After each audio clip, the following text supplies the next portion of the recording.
KIA, मुझे छेड़ोगे तो मैं छोड़ूंगा नहीं. पार्किंगचा व्यवसाय केला जातो. त्या पार्किंगला परवानगी दिलेली नाहीये.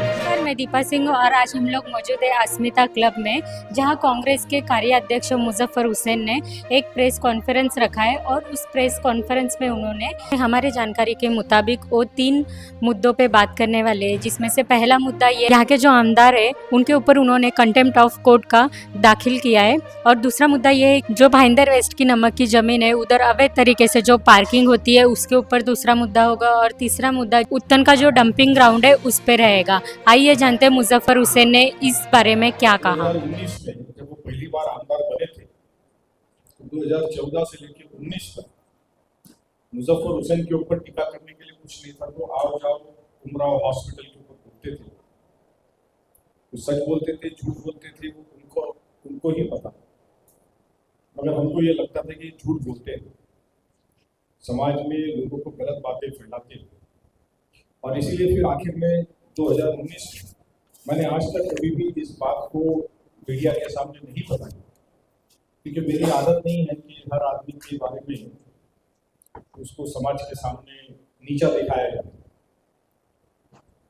तो हमने हमेशा उस बात का मर्यादा का पालन किया और कभी शहर को नहीं बताया कि Umrao institute of medical science research 2019 में अभी के जो आमदार हैं नरेंद्र मेहता, इनके ऊपर 25 करोड़ का डिफेमेशन का सूट हाई कोर्ट में डाला था.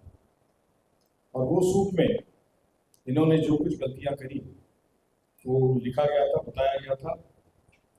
और फिर कोर्ट के आदेश पर इनको वो सारी बातें जो झूठी बातें थी, जिसको मानते हैं नहीं मानते वो अलग बात है, मगर कोर्ट के आदेश पे उनको सारे वीडियोस पोस्ट फेसबुक इंस्टाग्राम और जहाँ जहाँ इन्होंने पोस्ट किया था इनको निकालना पड़ा. वो केस आज भी पेंडिंग है. 25 करोड़ का डिफेमेशन का सूट आज भी पेंडिंग है और हाई कोर्ट का वो सूट नंबर है 946 of 2019, notice of motion number 2089 of 2019 in suit L number 946 of 2019. ये हाई कोर्ट का आदेश 2019. मगर हमने कभी जनता में आकर के ऊंचा काम नहीं किया, ऊंची बात नहीं करी और ना कभी किसी टीका टिप्पणी को व्यक्तिगत समझा. जबकि हमने जो पिछले महीने 2 महीने में वोट चोरी की बात करी है वो कोई व्यक्तिगत बात नहीं है. हमने लोकतंत्र की पद्धति को किस तरह से खराब किया है, उसका दुरुपयोग किया है, गलत काम किया है, वो हमने बताया, विद एविडेंस बताया. ये कोई छेड़ने वाली बात नहीं थी. जिस तरह की भाषा का उपयोग एक आमदार ने किया, मुझे छेड़ोगे तो मैं छोड़ूंगा नहीं, तो ये एक आमदार को शोभित नहीं करता है. आमदार एक लेजिस्लेचर का मेंबर है. न्यायपालिका जो कायदा बनता है उस कायदा मंदिर में न्यायपालिका उसका अंमलबजावनी करती है और प्रशासन उसका अंमलबजावनी करता है.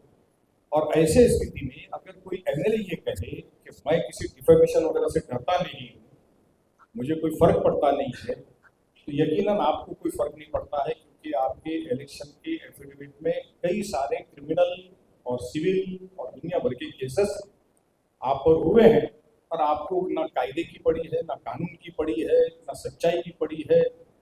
तो आप तो खुद भी और अपने कार्यकर्ताओं को भी यही सिखवन आप देते हो, अरे ऐसा केसेस होते रहते हैं क्या करने का. तो हम लोग जो है, मैं जो हूँ एक कायदे का पालन करने वाला कार्यकर्ता हूँ, इस देश की न्यायपालिका पे भरोसा रखने वाला कार्यकर्ता हूँ, प्रशासन और शासन के बनाए हुए नियम का पालन करने वाला एक कार्यकर्ता हूँ.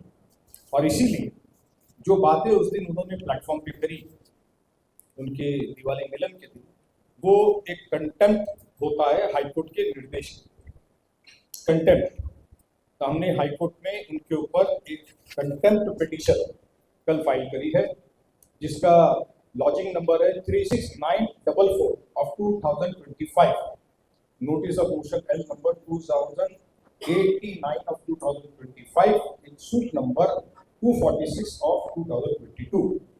ये नोटिस ऑफ मोशन और ये कंटेम्प्ट पिटीशन हमने नरेंद्र मेहता एमएलए उनके ऊपर फाइल करी है। सर्वांनी लोकेशन सहित आहे, मी सर्वांना नंतर पाठवतो। हा व्हिडिओ भाईंदर वेस्ट जय अंबेनगर सॉल्ट पॅनच्या जागेवरती मोठ्या प्रमाणात असं अनधिकृत शब्द वापरतोय मी, लक्षात ठेवा, माझ्याकडे त्याचे पुरावे आहेत। अनधिकृतपणे असा सॉल्ट पॅनच्या जागेवरती बाईकचा पार्किंगचा व्यवसाय केला जातो। दिवसाला या ठिकाणी 1,500 ते 2,000 बाईक पार्किंग केल्या जातात। त्या बाईक मध्ये ज्वेलरशीप सारखा पदार्थ, पेट्रोल मोठ्या प्रमाणात त्याच्यामध्ये असतो, हे लक्षात ठेवा।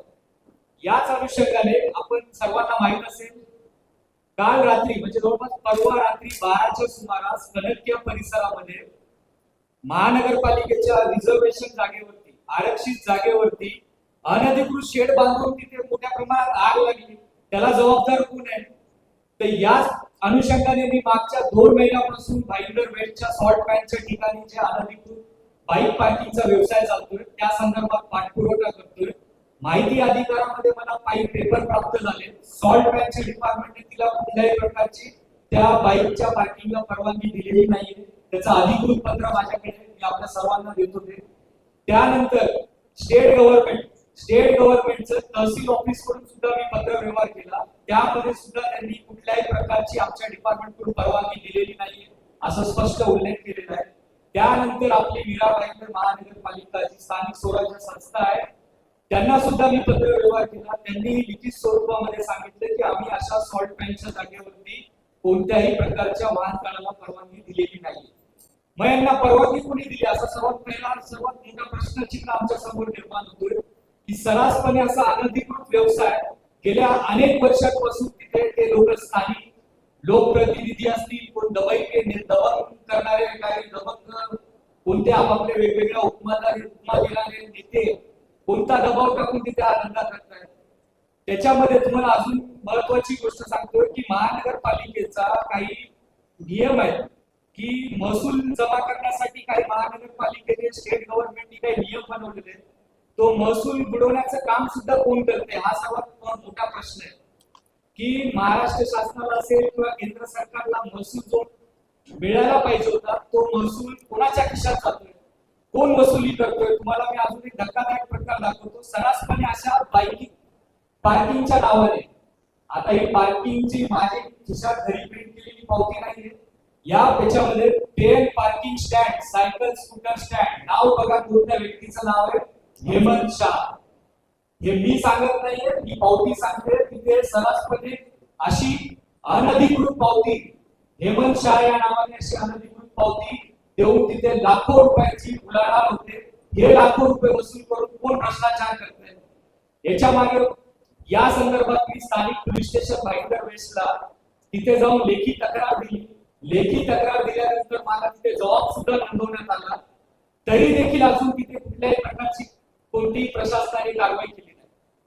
मी त्यानंतर सॉल्ट पॅनच्या अधिकाऱ्यांना भेटलो, सॉल्ट पॅनच्या अधिकाऱ्यांना कारवाई करण्यासाठी सांगितलं, तर सॉल्ट पॅनचे जबाबदार अधिकारी, उप अधीक्षक राहील सॉल्ट पॅनचे, त्यांचं बेजबाबदार वक्तव्य आलं की तुम्ही या प्रकरणात पडू नका, कारण इथले जे लोक आहेत जे चालवणारे, कोणते भूमाफिया म्हणता येईल, पार्किंग माफिया म्हणता येईल, तो शब्द आपण देऊ, हे लोक अॅट्रॉसिटी गुन्हा दाखल करतात। जो कोणी तक्रारदार असेल त्या तक्रारदारावरती हे लोक अॅट्रॉसिटी दाखल करतात। कोणत्या अॅट्रॉसिटी तुम्ही कशी दाखल करू शकता? हेमंत शाह पावती माणूस जो आहे तो अॅट्रॉसिटी दाखल कशी करू शकतो? आणि राहिली प्रश्न सॉल्ट पॅनचा, सॉल्ट सेज ऍक्ट 1953 या अंतर्गत स्पष्ट सुप्रीम कोर्टाचे असे निर्देश आहेत की सॉल्टच्या जागेवरती, सॉल्टच्या उत्पादन करण्याशिवाय इतर कुठलाही व्यवसाय करू शकत नाही। तर शहरामध्ये स्थानिक आमदार जे भारतीय जनता पार्टीचे आमदार आहेत त्यांच्या मतदारसंघामध्ये मोठ्या प्रकारे एवढा भ्रष्टाचार होतोय, त्यांना दिसत नाहीये का? तिथले स्थानिक कॉर्पोरेटर असतील, स्थानिक लोकप्रतिनिधी असतील, त्यांना हे प्रकरण दिसत नाहीये का? तर माझी प्रशासनाला विनंती राहील की आपण तात्काळ जबाबदारी स्वीकारून, सॉल्ट पॅनची डिपार्टमेंटची जबाबदारी असेल, स्थानिक स्वराज्य संस्थेची जबाबदारी असेल किंवा राज्य शासनाची जबाबदारी असेल, यांनी तिघांनी मिळून एकत्रितरित्या येऊन तिथे कारवाई करण्यात यावी, जेणेकरून 2 दिवसापूर्वी जे आपल्या शहरामध्ये आगीचं जे प्रमाण घडलं, तशी उद्या भविष्यामध्ये तिथे कोणत्याही प्रकारची घटना घडू नये अशी आमची काँग्रेसतर्फे मागणी राहील. आणि ताबडतोब जो कोणी त्याला दोषी असतील, जो कोणी अनधिकृत तसा व्यवसाय करत असेल, त्यांच्यावरती कडक अशी कायदेशीर कारवाई करण्यात यावी, हे आपल्या माध्यमातून विनंती करतो. जय हिंद, जय महाराष्ट्र, जय. मी शॉन कोलासो. आज मीरा भाईंदर काँग्रेस कमिटी आणि उद्दनच्या नागरिकांतर्फे एक महत्वाचा विषय आपल्यासमोर घेऊन येतोय. निवडणुकीच्या तोंडावर मीरा भाईंदर पालिका आणि राज्य शासनाने उद्दनच्या समस्येवर जी डम्पिंगची आमची महत्वाची समस्या आहे त्यावर जी भूमिका घेतली आहे ती केवळ नागरिकांच्या जखमावर मीठ सोडणारी असं आमचं मत आहे. का मागील काही दिवसाअगोदर माननीय मंत्र्यांनी एक पत्रकार परिषद घेतली आणि तिथे त्या पत्रकार परिषदेमध्ये त्यांनी असं घोषणा केली की उत्तनचा कचरा प्रकल्प बंद करण्यात येणार आहे. परंतु ह्या त्यांच्या प्रयत्नाने किती यश येईल आणि महत्वाचे म्हणजे ही परिस्थिती का ओढावली आहे हा प्रश्न महत्वाचा आहे. 2014 पासून राज्यात आणि शहरात भाजपा आणि शिवसेनेचे सरकार आहे. त्यांचा अक्षम चुकीमुळे आणि नियोजन शून्य कारभारामुळे उत्तनच्या कचरा प्रकल्पावर गेल्या 10 वर्षापासून 12 वर्षापासून 10 लाख मेट्रिक टन कचरा जमा झाला आहे. शहरामध्ये जवळजवळ दिवसाला 500 टन कचरा निर्माण होतोय आणि ह्या 10 लाख टन कचऱ्याचं आपण वर्गीकरण केलं किंवा एक गणित मांडलं तर जवळजवळ 250 टन कचरा हा तसाच टाकला जातो विना प्रक्रिया. यामुळे आमच्या परिसरातील हवा, वायू, जळ हे सर्व प्रदूषित झालेच आहे. ही गोष्ट लोकांना पटण्यासारखी नाही. ह्या मंत्री महोदयांच्या निर्णयाने आणि बायोमायनिंगचा जो प्रकल्प सुरू होतोय त्याच्यामध्ये 2-3 गोष्टी महत्वाच्या प्रकर्षाने लोकांच्या आणि आमच्या मनात आहेत. त्यांचं उत्तर प्रशासनाने द्यायला पाहिजे अशी आमची अपेक्षा आहे.